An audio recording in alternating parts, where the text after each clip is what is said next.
Nag-break muna sa kanilang training at game na nakipagkwentuhan ang ilang miyembro ng Azkals kagabi. Humingi rin sila ng suporta sa kanilang fans. Balitang hatid ni JP Soriano.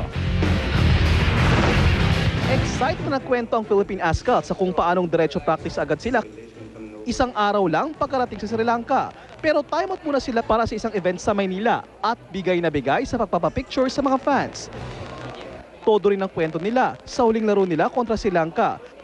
Tulad ni Nate Berkey na ibinahagi sa akin ang mga pangyayari bago at matapos siyang magawa ang kaisa-isang goal ng Azkals na nagpatabla sa laban. You just kind of react. It's just instinct and you do what you know what to do. Do you think you will be able to do it again this Sunday? I would like to think so, yes. At ngayon sa Pilipinas gagawin ng laban. Di raw siya kinakabahan. Mas kabado pa nga raw siya sa pagkanta ng Lupang Hinirang. Dahil laki siya sa abroad, pero nanghingan ko ng sample. Sure. Okay, Bayang magiliw, peles ng silangan, ng alab ng puso, sa dibdib mo'y buhay, lupang hinirang. Si Phil Young husband naman na nagkaroon ng hamstring injury, may magandang balita sa fans. How's your hamstring injury? Magaling na, yeah. Magaling na? Yeah, walang sakit, so... Will you be able to play? Yes, I can. I'm excited now, but as the game draws nearer, I get more nervous. And, mga kapuso, manood po kayo. Maraming salamat sa suporta nyo.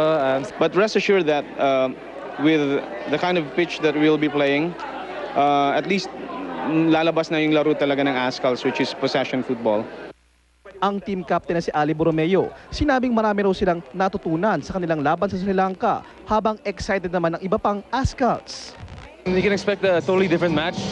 First of all, the conditions were difficult to play in Colombo, Sri Lanka. Of course, please pray for us. We're playing obviously on the 3rd against Sri Lanka. Please watch our game.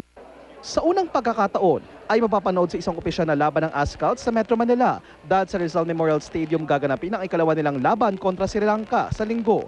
Kaya naman ready na ang stadium mula sa pitch nito, goal post, floodlights, pati bleachers. Kapag nanalo ang Azkals sa linggo kontra Sri Lanka, ay mag-a-advance sila sa second round ng FIFA World Cup Asian Qualifier kung saan makakalaban nila ang Kuwait. JP Soriano, GMA News.